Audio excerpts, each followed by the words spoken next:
बम बम भोले और हर हर महादेव के जयकारों के बीच पूर्व मुख्यमंत्री हरीश रावत 77 साल की उम्र में आदि कैलाश और ओम पर्वत के दर्शन कराए। ये यात्रा जाहिर तौर पर धार्मिक मानी जानी चाहिए। जाहिर है आस्था हर किसी की होती है और उम्र के इस पड़ाव में इस यात्रा को आस्था के नजरिए से जरूर जोड़ा जा रहा है। लेकिन क्या वास्तव में हरीश रावत की ये यात्रा सिर्फ आस्था तक सीमित है?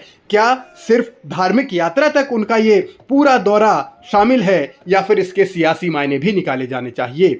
क्या है सब कुछ वो आपको आगे बताएंगे। लेकिन हरीश रावत ने अपनी इस यात्रा को नाम दिया है न्याय यात्रा।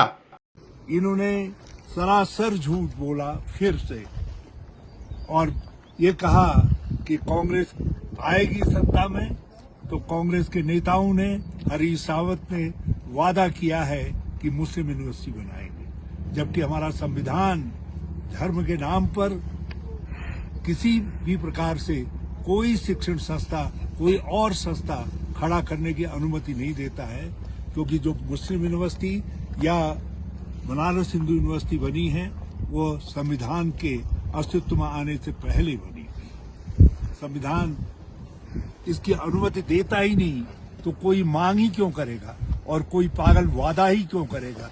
लेकिन भाजपा के पागल खाने से ये झूठ निकला। हरीश रावत का दावा यह है कि उनकी न्याय यात्रा का मकसद बीजेपी के झूठ बेनकाब करना है। उनमें एक झूठ है जुमे की नमाज के लिए छुट्टी और दूसरा झूठ है मुस्लिम यूनिवर्सिटी। इन्हीं मुद्दों को लेकर उन्होंने 15 अप्रैल से उत्तरकाशी के मुखबा से यह यात्रा शुरू की और राज्य के अलग अलग हिस्सों में होते हुए आदि कैलाश और ओम पर्वत तक पहुंच गई। लेकिन क्या वास्तव में न्याय यात्रा सिर्फ यहीं तक सीमित है या फिर हरीश रावत को जो समझते हैं या हरीश रावत की राजनीति को जो जानते हैं उनको महसूस हो रहा है कि इसमें कुछ तो ऐसा है जो हरीश रावत मैसेज देने की कोशिश कर रहे हैं। अब ये मैसेज किसके लिए है ये भी बड़ा महत्वपूर्ण है। लेकिन हरदा का सियासी दांव क्या हो सकता है ये समझिए। फैसला किया है कि 2027 में भाजपा को उखाड़ फेंकने के लिए मैं चुनाव नहीं लड़ूंगा, लड़ाऊंगा, लोगों को साथ लेकर के चलूंगा, समन्वय पैदा करूंगा और कैंपेन को लीड करने का काम करूंगा हर स्तर पर, और वो काम मैंने प्रारंभ कर दिया है। हरीश रावत कब क्या कहते हैं, क्यों कहते हैं, उसका असल मकसद क्या होता है, ये बात अब तक किसी को समझ नहीं आई। खास तौर पर उन लोगों को भी समझ नहीं आई जो हरदा के राजनीतिक सफर में लंबे वक्त से उनके साथ चल रहे हैं या हरदा को समझने की, जानने की कोशिश करते हैं। लेकिन हरीश रावत की सियासी बिसात को कोई नहीं समझ पाता। ये बात जरूर है कि हरीश रावत बहुत सारे चुनाव हारे हैं अपने इस लंबे राजनीतिक सफर में, लेकिन उनकी सियासी चाल समझना बहुत आसान नहीं होता। और मौजूदा दौर में भी हरीश रावत ने जो कहा है या जो वो कर रहे हैं उसके कई मायने निकाले जा रहे हैं। इसीलिए कहना कि 2027 का चुनाव नहीं लड़ूंगा, उसके पीछे भी राजनीति के जानकारों को लगता है कि कुछ तो है जो हरीश रावत नए सिरे से साधने की कोशिश कर रहे हैं। याद कीजिए 22 दिसंबर 2021 का ये सोशल मीडिया पोस्ट जिसमें हरीश रावत लिखते हैं कि चुनाव रूपी समुद्र को तैरना है लेकिन सहयोग नहीं मिल रहा। वो कहते हैं कि सत्ता ने कई मगरमच्छ छोड़ रखे हैं जिनके आदेश पर तैरना है, उनके नुमाइंदे मेरे हाथ पांव बांध रहे हैं।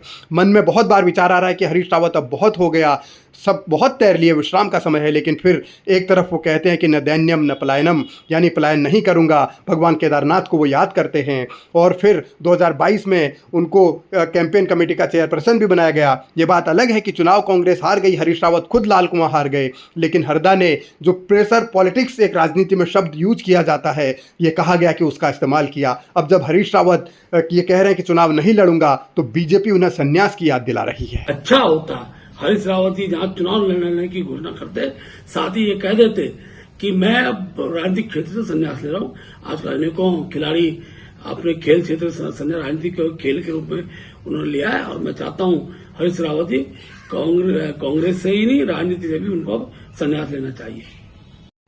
बीजेपी भले ही हरीश रावत को संन्यास लेने का सुझाव दे, लेकिन हरीश रावत के मन में क्या चल रहा है ये एक अबूझ पहेली है। और राजनीति के जानकार मानते हैं कि हरदा के मन में इस वक्त उत्तराखंड कांग्रेस का अध्यक्ष बनने की लालसा है। हालांकि उम्र ज्यादा है, सब कुछ दिल्ली दरबार को फैसला करना है, लेकिन हरीश रावत जिस तरीके से सक्रिय हुए हैं, उत्तरकाशी से लेकर आदि कैलाश तक की यात्रा वो कर चुके हैं, तो उसका सीधा मतलब ये कि अभी भी वो बतला रहे हैं कि मैं फिट हूं, मैं फाइन हूं और मैं उत्तराखंड में कहीं भी जा सकता हूं। और हरीश रावत रावत की यात्रा में देख लीजिए कौन कौन लोग हैं। गोविंद सिंह कुंजवाल, प्रदीप टमटा, हिमेश खरकवाल, मनोज तिवारी, हरीश धामी, ये तमाम वो चेहरे हैं, ललित फरसवान, ये तमाम वो चेहरे हैं जो हरीश रावत की कोर टीम का हिस्सा रहे हैं और हरीश रावत का हर वक्त इन्होंने साथ दिया है। तो यहाँ से एक मैसेज सीधा दिल्ली दरबार को देने की कोशिश, यानी एक दबाव की राजनीति तो नहीं है, ये भी सोचा और समझा जा रहा है। तो हरीश रावत प्रदेश अध्यक्ष बने या ना बने ये वक्त बताएगा, लेकिन हरीश रावत ने ये मैसेज जरूर दे दिया है कि वो अभी भी बहुत क्षमता रखते हैं और 27 से पहले क्या होगा उसको लेकर तमाम तरीके की अटकलें लगने लगी हैं। और जो मेरे मित्र मुझको सलाह दे रहे हैं कि मैं राजनीति से संन्यास लूं, एक बार यहाँ लोकतांत्रिक सरकार बन जाए, उत्तराखंडवादी सरकार बन जाए, उत्तराखंडियत की सोच को आगे बढ़ाने वाली सरकार बन जाए, उत्तराखंड की संस्कृति की रक्षक सरकार बन जाए, तो हरीश रावत जो है निश्चित तौर पर अपने उन दोस्तों को भी कृतार्थ करेगा और राजनीति से संन्यास लेकर के फिर सामाजिक कार्य प्रारंभ करेगा। जय हिंद।